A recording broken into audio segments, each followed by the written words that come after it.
Hello my dear student. आज physics की उस ब्रांच की हम बात करने वाले हैं कि जिसके बिना ये मॉडर्न लाइफ जीना मुश्किल ही नहीं नामुमकिन हो जाता। बहुत सारे काम हम नहीं कर सकते। मोबाइल चार्ज की बात करो या फिर अलार्म की बात की जा सकती है या फिर लाइट, फैन, रेफ्रिजरेटर, टीवी या फिर एसी की बात करो।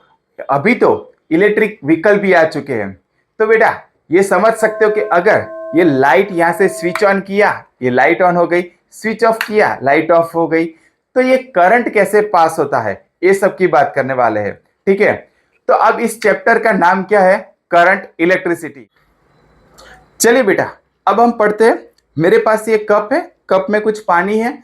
तो अगर मैं ये बोलूं कि ये क्या टपक रहा है, तो आप बोलोगे सर पानी की बूंद टपक रही है। ठीक है, तो इसको आपने पानी की बूंद बोली है, पर इसको क्या बोलोगे? तो आप बोलोगे सर कप में क्या है, तो क्या पानी है। ठीक है, अब मैं ये बोलूं कि कोई रिवर की बात की जाए, कोई या फिर कोई ऐसी जगह की बात की जाए जहां पे बहुत सारा पानी है और कोई एक डायरेक्शन में पास होगा, तो आप क्या बोलोगे? सर पानी बह रहा है, ऐसा बोलोगे। ठीक है, अब इसी एग्जांपल से हम चार्ज की बात करेंगे और चार्ज से किसकी बात करेंगे? तो क्या करंट की बात करेंगे।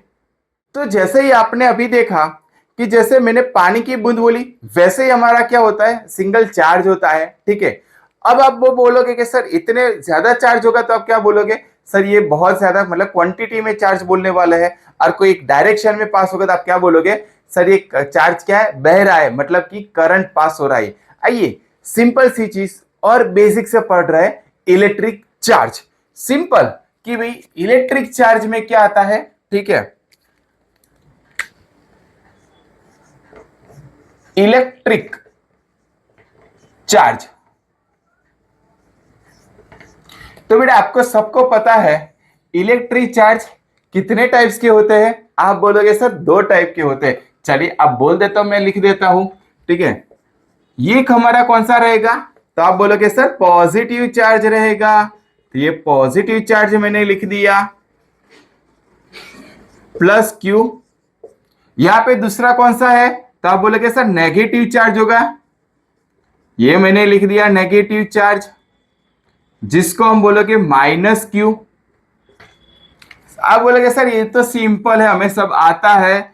फिर भी बेटा देख लो, बहुत कुछ सीखने को मिल सकता है। चलिए अब यहाँ पे एक बच्चे गलती करते हैं। क्या गलती करते हैं? कुछ बच्चे को नहीं पता होता है कि अगर मैं बोलूं कि पॉजिटिव में क्या होगा, तो वो बोलेंगे सर प्रोटॉन है। गलती कहाँ पे होती है वो देख लो। तो मैं बोल रहा हूँ प्रोटॉन को किससे डिनोटेट करते हैं, तो वो बोलेंगे सर P प्लस से। पर मैं ये बोलूं कि बेटा इसको E माइनस से डिनोटेट, सॉरी E प्लस से डिनोटेट कर सकते हैं, वो बोलेंगे नहीं सर, अब इसको E प्लस से डिनोटेट करते हैं। कैसे करते? आइए देखते हैं बाद में। नेगेटिव की चार्ज की बात करो तो आप बोलोगे नेगेटिव चार्ज में क्या होगे, तो क्या बेटा बोलोगे इलेक्ट्रॉन आएगा सर। तो मैंने लिख दिया इलेक्ट्रॉन। इलेक्ट्रॉन के किससे डिनोटेट करोगे? E माइनस को। अब दोनों की वैल्यू क्या हो जाएगी? जिसका चार्ज क्या है, तो मैं बोलूंगा चार्ज हमारा Q इज इक्वल टू क्या बोलोगे? 1.6 क्रॉस 10⁻⁻19 कूलम। पर बोलोगे सर ये दोनों का चार्ज इक्वल नहीं है, एक हमने बोला है पॉजिटिव है, एक हमारा नेगेटिव। तो बेटा मैं यहाँ पे लिख रहा हूं पॉजिटिव एंड नेगेटिव, पर वैल्यू क्या हो गई? इक्वल या फिर सेम बोल सकते हैं, पर कैसी है? ऑपोजिट में है। एक हमारा पॉजिटिव में, एक नेगेटिव में। देखो वैल्यू हमने सेम लिखी, पर एक हमारा पॉजिटिव, एक नेगेटिव। याद रखिए प्रोटॉन को E प्लस से कोई सिंबल से हम डिनोटेट कर सकते हैं। ठीक है, चलिए अब बात कर रहे हैं मास की। आप बोलोगे सर वो तो हमें पता ही है। ठीक है, तो प्रोटॉन का मास क्या होगा? आप बोलोगे 1.67 क्रॉस 10⁻⁻27 kg। इलेक्ट्रॉन का मास बेटा क्या होता है? 9.1 क्रॉस 10⁻31 kg। ये सारी चीज पता थी। अब बोलते हैं फॉर्मूला की बात की जाए, क्योंकि हमें बेसिक ही समझना है अभी। तो फॉर्मूला कौन सी फॉर्मूला आएगी? चार्ज की फॉर्मूला। चार्ज की फॉर्मूला क्या होती है? Q is equal to IT। दूसरी क्या बोल सकते हो? Q is equal to NE। जो इलेक्ट्रॉन होता है, जो चार्जेस का चार्ज कैरियर की बात कर सकते हैं। ठीक है, तो ये क्वांटाइजेशन बता रहा है। यूनिट की बात की जाए, यूनिट हमारे दो तरीके की बात की जाएगी, एक हमारा होगा एसआई, एक हमारा सीजीएस होगा। चलिए एसआई में क्या बोलोगे, तो कि चार्ज का यूनिट क्या होता है, कूलम, तो यहां पे लिख दो कूलम। दूसरा सीजीएस में बात करनी है तो क्या हो जाएगा, आप बोलोगे सर स्टेट कूलम, तो ये लिख दिया मैंने स्टेट कूलम। या फिर क्या बोल सकते हो उसको, तो ईएसयू, ईएसयू का फुल फॉर्म नेम क्या होता है, electro static coulomb, sorry electrostatic unit. तो ये हमारा फुल फॉर्म नेम हो गया इलेक्ट्रोस्टेटिक यूनिट। तो एसआई में कूलम बोलते हैं, सीजीएस में स्टेट कूलम बोलते हैं, या फिर मुझे अगर ईएमयू की बात की जाए तो मैं बोलूंगा कि एब्सोल्यूट कूलम। मैग्नेटिक की बात की जाए जैसे ईएसयू में लिखा है तो ये हमारा स्टेट कूलम हो जाएगा, या ठीक है। वैसे ही अगर इलेक्ट्रोमैग्नेटिक यूनिट की बात की जाए तो एब्सोल्यूट कूलम बोलोगे, ठीक है। तो ये सारी चीज थी। अगर स्टैंडर्ड 10th के बच्चे को समझना है, अगर ये फॉर्मूला भूल जाते हो, ठीक है, या फिर ये फॉर्मूला भूल जाते हो, करना क्या है, यहीं पे एक ट्राइंगल ड्रॉ कर दो, ट्राइंगल के अंदर टी ड्रॉ कर दो। अब सर कर क्या, तो मैं बोलूंगा बेटा यहाँ पे क्वेश्चन आएगा, यहीं पे हमारा आंसर आएगा। कोई मुझे पूछ रहा है कि आप कौन सी फील्ड में काम कर रहे हो, तो मैं क्या बोलूंगा, मैं टीचिंग की फील्ड में काम कर रहा हूँ, मैं टीचर हूँ, फैकल्टी बोल सकता हूँ। 11th-12th के लिए वो डीप में हम जाएंगे किस सब्जेक्ट की, वो सारी बात, पर एग्जैक्टली मैं क्या बोलूंगा, मैं टीचिंग की फील्ड में काम कर रहा हूँ। कोई कंप्यूटर का काम कर रहा है क्या बोलेगा, आईटी के फील्ड में है। कोई फार्मेसी में काम कर रहा है या फिर मेडिकल में काम कर रहा है, सर मैं मेडिकल में हूँ, ठीक है, वो चाहे डॉक्टर हो, नर्स हो, जो भी हो। तो वैसे ही यहीं पे क्या होगा, क्वेश्चन होगा, कौन सी फील्ड में काम कर रहे हो, तो क्या वो पूछ रहे हैं, क्वेश्चन ऊपर होता है, आंसर नीचे होता है, इसको बोलोगे हम आईटी के फील्ड में वर्क कर रहे हैं। याद रखने के लिए फॉर्मूला हमारी, ठीक है। तो अब बात कर रहे हैं कि यहाँ पे देखा हमने Q is equal to N हुआ है, तो मैं बोल रहा हूं कि एक कूलम के अंदर, मैं एक कूलम ले रहा हूं, उसके अंदर ये हमारा Q इज इक्वल टू कितना है, 1 कूलम। अगर मैं इलेक्ट्रॉन का वैल्यू कितना था, सॉरी इलेक्ट्रॉन की वैल्यू कितनी थी, 1.6 क्रॉस 10⁻⁻19 कूलम। तो बेटा एक कूलम के अंदर ये कितने इलेक्ट्रॉन हो गए, तो फॉर्मूला हमारी Q is equal to N E, तो therefore N is equal to Q by E। तो मैंने बोला कि एक कूलम की बात की है, वहां पे इलेक्ट्रॉन की वैल्यू क्या है, 1.6 क्रॉस 10⁻⁻19 कूलम, ठीक है। अब यहीं से बोल रहा हूं कि 1/1.6 कितना होता है, 0.625 क्रॉस 10⁻⁻19 ऊपर पॉजिटिव हो जाएगा, या फिर 6.25 क्रॉस 10⁻18 हो जाएगा। तो हम ये बोलेंगे एक कूलम अगर चार्ज ले रहे हो, चार्ज एक कूलम है, तो उसके अंदर इलेक्ट्रॉन कितने हो गए, 6.25 क्रॉस 10⁻18 हो जाएंगे। तो ये बेसिक चीज थी। आइए अब इसके कुछ न्यूमेरिकल देख लेते हैं। जैसे कि ये वायर है, मतलब कि कंडक्टर बोल सकते हो। तो ये मैंने एक वायर ले लिया है, तो ये हमारा वायर, ये हमारा एग्जाम्पल 1।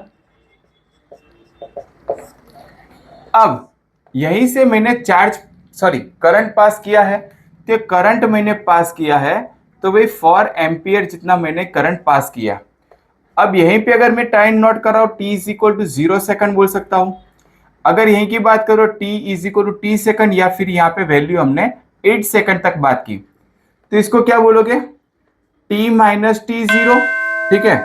कुल मिलाकर कितना, 8 माइनस 0, मतलब t इज इक्वल टू कितना हुआ, 8 सेकंड की बात की हमने, ये डिफरेंस हुआ। ये जैसे बोलते हैं कि delta t is equal to कितना हुआ, तो 8 सेकंड। तो चार्ज की हमारी फॉर्मूला है क्या है, Q is equal to I multiply delta T. Current कितना पास हो रहा था, 4 एम्पियर बोल सकते हैं। वो एक जगह से दूसरी जगह, एक एंड से अदर एंड की तरफ जाने के लिए कितना समय रहा, तो क्या बेटा 8 सेकंड। तो 8 से मल्टीप्लाई करो तो कितना हो जाएगा, 32 कूलम हो जाएगा। अब मैं ये बोलूं 32 कूलम हुआ है, तो इसके अंदर नंबर ऑफ इलेक्ट्रॉन्स कितने हो गए, तो बोलोगे आप N is equal to Q by E। Charge कितना मिला 32 कूलम, इलेक्ट्रॉन कितना है 1.6 क्रॉस 10⁻⁻19 कूलम। तो यहीं से ये मैं कट कर दूं, ये हो जाएगा हमारा 20, तो कुल मिला के ये 20 क्रॉस ये 10⁻⁻19 ऊपर, तो क्या हो जाएगा +19 हो जाएगा, या फिर 2 क्रॉस 10⁻20। तो इतने नंबर ऑफ इलेक्ट्रॉन्स हमारे अंदर पास हो गए। चार्ज की बात करो, अगर मुझे चार्ज फाइंड करना है तो कितना होगा 32 कूलम। अगर वे कूलम की सॉरी कितने नंबर ऑफ इलेक्ट्रॉन पास हो गए, तो इतने हो जाएंगे 2 क्रॉस 10⁻20 जितने इलेक्ट्रॉन क्या हो जाएंगे पास हो जाएंगे बेटा। ठीक है, तो मैं यहाँ पे ग्राफ प्लॉट कर रहा हूं, यह हमें हमारा करंट है, I वर्सेस 2 का हमारा ग्राफ है। ठीक है, अब मैं ये बोल रहा हूं कि ये ओरिजिन पॉइंट यहाँ पे कितना होगा 0 होगा, जैसे कि 5 एम्पियर और ये हमारा 10 एम्पियर हुआ। करंट हमारा एम्पियर में, समय हमारा सेकंड में। चलिए यहां से 1 2 3 4, तो ये बोल सकता हूं कि 10 से लेके 4 तक यहाँ पे ग्राफ क्या हुआ है, तो कि डिक्रीज बता रहा है, मतलब कि करंट हमारा जितना था उसमें से क्या हुआ है 4 सेकंड में डिक्रीज, मतलब 0 पे आ गया है। 4 सेकंड में कितना आया है 0 पे बोल सकते हैं, ये बेटा सेकंड है और यहीं पे वैल्यू करंट की बोलते हैं, तो कितने पर आए 0 पे। अब मुझे फाइंड क्या करना था, तो पहले चार्ज करना था, तो मैं क्या बोलूंगा, तो कि Q इज इक्वल टू, ये पूरा हमारा क्या बन रहा है एरिया, तो यहाँ पे लिखते एरिया हमारा। अब एरिया के अंदर ये क्या है ट्राइंगल बता रहे हो, तो ट्राइंगल इज इक्वल, मतलब ये क्या बोलोगे 1/2, एक हमारा क्या होगा बेस और दूसरा मल्टीप्लाई हमारा क्या होगा हाइट, तो ये बेस मल्टीप्लाई हाइट, तो 1/2। अगर ऐसे ही करंट पास चार्ज पास करने को बोले तो क्या करोगे, तो बेस हमारा कितना है 4 - 0, मतलब कि 4, हाइट कितनी है 10 - 0, मतलब कि 10 तक है तो 2 2 4, तो कितना हुआ 20 कूलम हुआ। ये चार्ज कितना बनेगा, तो क्या भाई 20 कूलम हो जाएगा। एक डिफरेंट तरीके से एग्जांपल नंबर हमारा 3, the current through a wire depends on time as. I current इतना दिया है हमें, I is equal to 10 + 40। Here I क्या है, तो क्या भाई एम्पियर में, T क्या है, तो क्या सेकंड में। Find the charges cross the through a section in time interval between t is equal to 0 से लेके t is equal to 10 second तक की बात की है। तो इसका मतलब ये हमें क्या करना था, तो जैसे कि dq फाइंड करना था, I इज इक्वल टू क्या होता है dq/dt। तो देयरफॉर मैं इंटीग्रेशन लगा दूं, क्योंकि यहाँ पे लिमिट दी गई है t इज इक्वल टू 0 से लेके t is equal to 10 second तक, तो इंटीग्रल करोगे तो dq इज इक्वल टू क्या होगा, तो इंटीग्रल I इंटू dt होगा। ठीक है, अब I की वैल्यू बेटा क्या है, तो 10 + 40 इंटू हमारा dt। चलिए इंटीग्रेशन करोगे क्या बन जाएगा, अब तो 10, यहाँ पे कुछ नहीं है पर पावर तो +1 होगा, तो यहाँ पे क्या लिखोगे 10 इंटू टी प्लस ये हमारा 4। अब टी का पावर कितना है 1 है, 1 में +1 कर दो तो कितना हो जाएगा 2 और divide by 2, total power divide हो जाएगा। चलिए अब हम क्या करें कि बेटा यहाँ पे टी की वैल्यू कितनी बनेगी 10 - 0, मतलब कि यहाँ पे लिखोगे कि यहाँ पे कितनी है, तो ये 0 से लेके 10 तक हमारी, ये 0 से लेके 10, तो कि 10 यहाँ पे कितनी हो जाएगी 10 + 4, ये 2 4 2 2 4 हो जाएगा, तो यहाँ पे रहेगा 2 और टी की वैल्यू हमारी 10 और उसका हमारा स्क्वायर, ये हमने स्क्वायर लिख दिया। तो 10 × 10 कितना होगा 100 प्लस 2, 10 का स्क्वायर कितना होगा ये 100 हो जाएगा, 100 × 2 तो कितना होगा 200, तो देयरफॉर कुल इज इक्वल टू कितना होगा, तो कि 300 कूलम होगा। तो इसका मतलब हुआ यहीं से जो चार्ज होगा इसकी वैल्यू कितनी बनेगी 300 कूलम। नेक्स्ट टॉपिक हमारा इलेक्ट्रिक करंट।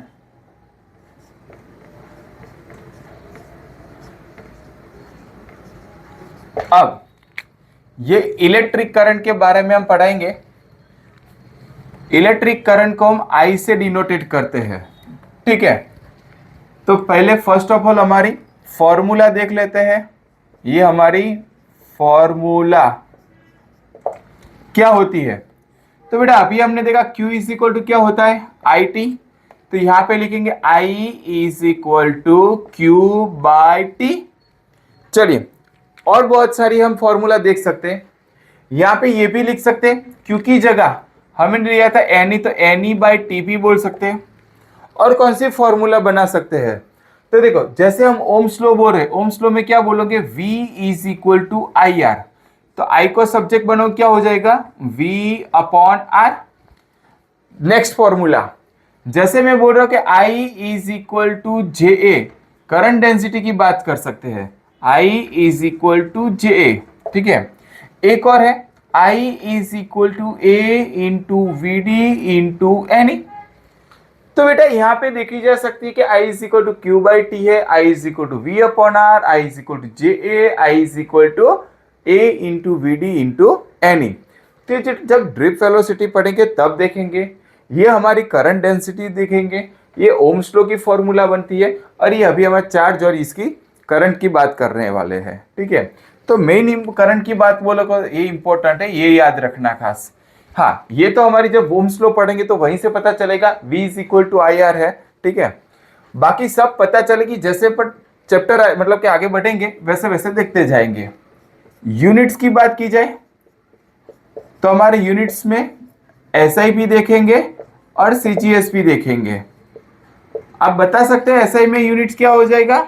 हाँ सर पता है हमें, कौन क्या हो जाएगा, एम्पियर होगा।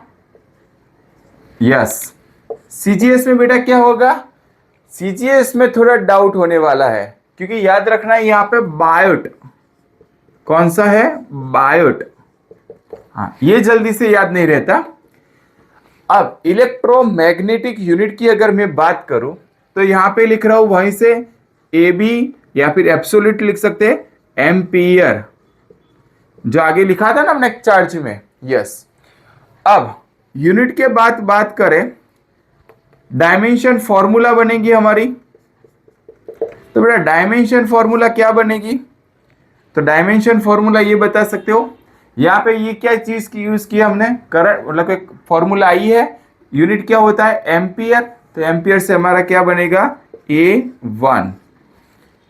चलिए क्वांटिटीज की बात करें तो फर्स्ट ऑफ ऑल हम ये बता दें कि बेटा हमने 11th में फर्स्ट चैप्टर में क्या पढ़ा था, तो कि फिजिकल क्वांटिटीज की बात की थी। अब फिजिकल क्वांटिटीज में बात की थी तो वहां पे हमने दो टाइप्स ऑफ हमारी फिजिकल थी। ये फिजिकल क्वांटिटीज की बात की थी, वो दो टाइप की थी, एक फंडामेंटल क्वांटिटीज और एक डिराइव क्वांटिटीज। ये फंडामेंटल कितने टाइप के थे, तो 7 टाइप के थे। ठीक है, और ये क्या कर रहे थे, इंडिपेंडेंट थे। मैं याद दिला दूं, ये सारे क्या थे, इंडिपेंडेंट थे। यहाँ पे क्या कर रहे थे, तो ये हमारे डिपेंड है। ये डिराइव क्वांटिटी है, वो हमारी फंडामेंटल क्वांटिटी पर क्या कर रहे थे, डिपेंड कर रहे थे। तो 7 में से एक कौन सी थी, तो कि इलेक्ट्रिक करंट, जिसका हमने I से डिनोटेट करते हैं। तो यहाँ पे लिखते हैं ये कौन सी क्वांटिटी हो जाएगी, तो कि fundamental physical quantity, physical quantity. चलिए ये इंपॉर्टेंट क्वेश्चन है बेटा, ये स्केलर है कि वेक्टर है? बहुत सारे लोग बोलते हैं सर ये वेक्टर है, वेक्टर है, वेक्टर है। कुछ लोग बोलते हैं स्केलर है। पर क्या है कि एक लॉजिक ये लगाते हैं, सर वो डायरेक्शन बता रहा है इसीलिए हम बोल रहे हैं कि वेक्टर है। कुछ लोग बता रहे हैं कि स्केलर है। ठीक है, पर पता नहीं कैसे है।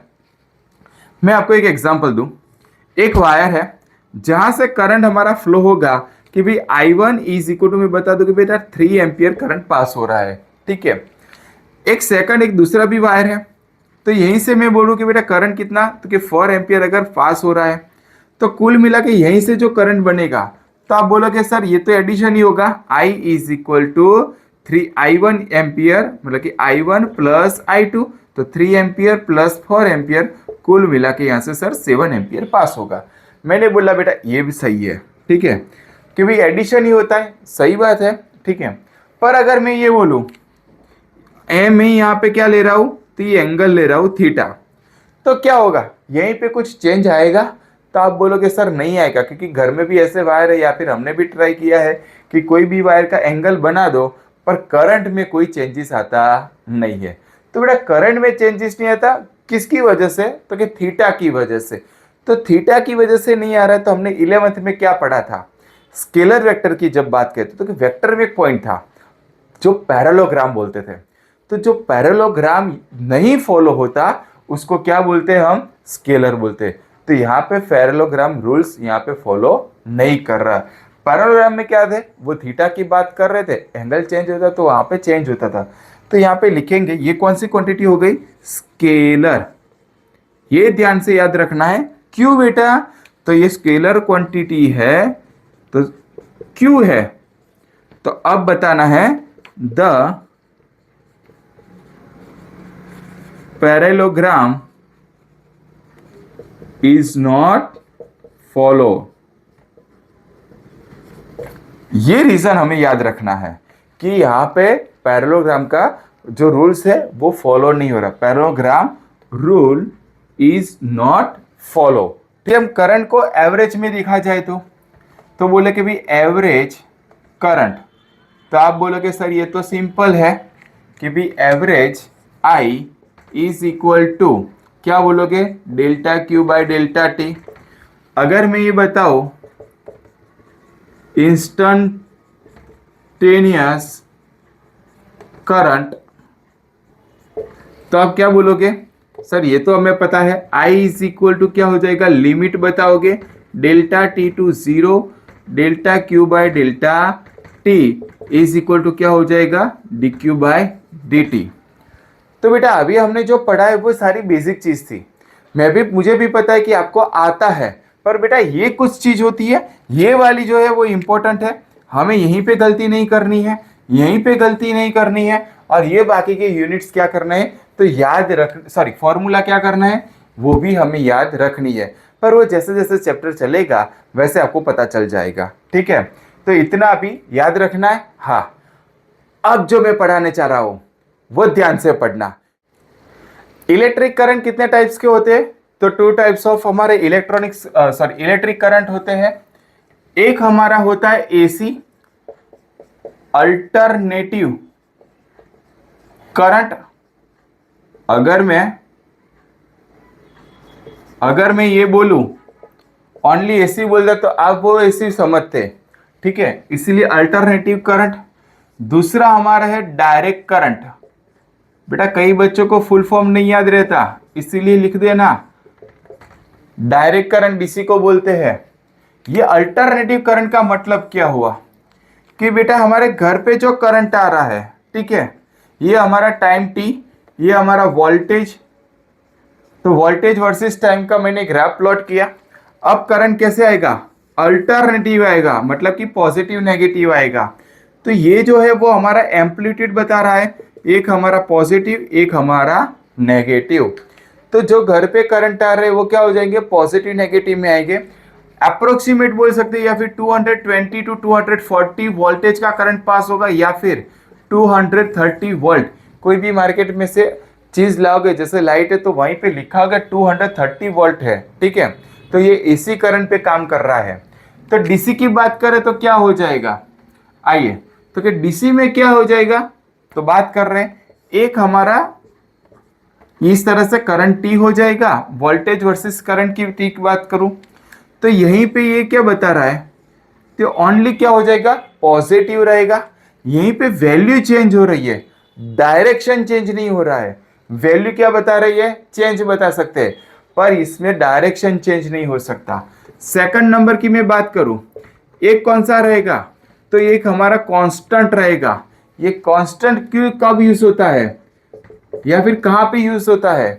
तो हम जो मार्केट में से बैटरी या सेल परचेस करते हैं ना, वो हमारा क्या होता है? कांस्टेंट होता है। अब डीसी की बात करो, जनरली हम बता सकते हैं कोई स्पीकर छोटा सा है, कोई ऐसी चीज है, तो वहीं पे वोल्टेज कितना होगा? तो 5 वोल्ट 10 वोल्ट इतने करंट पे वो काम कर रहा है डीसी। अब डीसी का यूज कहाँ पे होता है? तो जनरली कोई भी बैटरी हो सेल हो तो वहीं पे हम इसका यूज करते हैं। तो बाकी की मैं बात करूं कि ये कहाँ पे यूज होता है, तो बेटा घर पे जो भी हमारी लाइट आ रही है जो बोर्ड का यूज करते हैं वो हमारा क्या होगा, एसी होगा, और ये क्या हो जाएगा, डीसी हो जाएगा। ठीक है, तो मैं यहाँ पे लिख रहा हूँ कि फिर एसी में से मुझे डीसी में कन्वर्ट करना है, तो हो जाएगा, बिल्कुल हो जाएगा। तो इसका यूज क्या करना पड़ेगा, रेक्टिफायर। रेक्टिफायर से एसी में से डीसी कन्वर्ट करते हैं। जैसे कि ये लाइट आ रही है, अगर मोबाइल में चार्ज करना क्या करोगे, एडेप्टर का यूज करोगे। लैपटॉप चार्ज करना क्या करोगे, एडेप्टर का। तो वो एडेप्टर का काम क्या कर रहे हैं, डायरेक्ट मोबाइल चार्ज नहीं कर रहे, उसको एसी में से डीसी में कन्वर्ट कर रहा है रेक्टिफायर। ठीक है, तो यहीं पे बोल सकते हैं डीसी में से एसी में कन्वर्ट होगा, बिल्कुल होगा। तो वहां पे क्या यूज करोगे, इन्वर्टर यूज करोगे। तो डीसी में से कोई एसी में कन्वर्ट करना है तो वहीं पे इन्वर्टर की जरूरत पड़ेगी। जो आप सेल फोन लैपटॉप यूज कर रहे हो वो एसी में से डीसी में कन्वर्ट कर रहे हो। ठीक है, इसकी बात कर रहे हैं। चलिए मैं सिंबल की बात करूं, ये सिंबल में कैसे होगा, तो ये हमारा सिंबल हो गया। ठीक है, इस तरह का आपने देखा होगा, पॉजिटिव नेगेटिव बताना है तो बता सकते हैं। और यहीं पे तो ये आपको सबको पता है, ये पॉजिटिव टर्मिनल, एक नेगेटिव, ये हमारा पॉजिटिव, ये हमारा नेगेटिव होगा। ये कहाँ पे इफेक्ट की, ये कौन सी इफेक्ट की बात कर रहा है, तो बेटा हीटिंग इफेक्ट की बात कर रहा है। ये कौन से इफेक्ट की बात कर रहा है, हीटिंग इफेक्ट की बात कर रहा है। ये किसकी बात कर रहे हैं, डीसी। तो यहाँ पे हीटिंग इफेक्ट की पे बात की जा सकती है। मैग्नेटिक इफेक्ट की बात करते हैं। आपने देखा होगा कोई भी साउंड है, ठीक है, मोबाइल का स्पीकर है कि कोई भी छोटा सा स्पीकर है कि कोई भी बात करे जो डीसी पे चलता है, तो वहीं पे वो क्या होगा, तो क्या मैग्नेटिक भी हमारा होगा। अब हम for J double in NEET की बात करें, कुछ कॉन्सेप्ट करंट के बारे में समझ लें। For J double E NEET की कॉन्सेप्ट की मैं बात करूं तो क्या होगा, तो यहीं पे कोई नेगेटिव चार्ज ले लो, सॉरी पॉजिटिव चार्ज ले लो, और यहीं पे हमारा एक सर्कुलर मोशन पे नेगेटिव चार्ज रोटेट होता जाएगा। ठीक है, तो यहीं पे मैं एक नेगेटिव चार्ज ले रहा हूं, ठीक है, माइनस ई। तो इन दोनों के बीच में क्या होगा, ये हमारा रेडियस बनेगा बेटा। फोर्स कहाँ पे लगेगा, यहीं पे, जो न्यूक्लियस की जो बात कर रहे थे हम। ओके, तो यहीं से वेलोसिटी कहाँ पे बनेगी, स्ट्रेट बनेगी। फोर्स लगेगा हमारा, यहीं पे हमारा फोर्स लगने वाला है। तो यहीं पे हम बोल सकते हैं कि आई इज इक्वल टू क्या होगा, क्यू बाय टी। ये अगर मैं टाइम पीरियड बोलूं तो बेटा क्या लिखोगे, टाइम पीरियड, तो क्या Q by upon capital T. तो capital T is equal to क्या होता है, तो जो टाइम पीरियड कितना होगा, पूरा सर्कमफेरेंस, ये रेडियस हमारा और ये हमारा सॉरी यहीं से स्टार्ट करते थे यहीं पे खत्म करते, कितना होगा 2 पाई। तो सर्कमफेरेंस 2 पाई आर अपॉन इसकी वेलोसिटी। तो therefore I is equal to charge Q रहेगा, टाइम पीरियड कितना बनेगा 2 पाई आर अपॉन वी। तो यहीं पे लिख सकते हैं क्यू, वी कहाँ पे जाएगा ऊपर, तो क्यू वी अपॉन 2 पाई आर। देखो हमारा इक्वेशन क्या बना, current I is equal to Q V upon 2 पाई आर। दूसरी बात, अगर मैं एंगुलर की बात करूं तो क्या लिखोगे, v इज इक्वल टू हम क्या लिखते हैं r इंटू ओमेगा। चलिए मैं पुट कर रहा हूं यहाँ पे q ब्रैकेट में v की जगह r इंटू ओमेगा और अपॉन 2 पाई r। तो दोनों जगह से r कटा, तो therefore i is equal to q omega upon 2 पाई। तो बेटा ये दोनों फॉर्मूला हमें याद रखनी है। ठीक है, अगर मेरा वीडियो अच्छा लगा है तो लाइक शेयर एंड सब्सक्राइब करना मत भूलना, और अपने दोस्तों को जरूर बताना बेटा।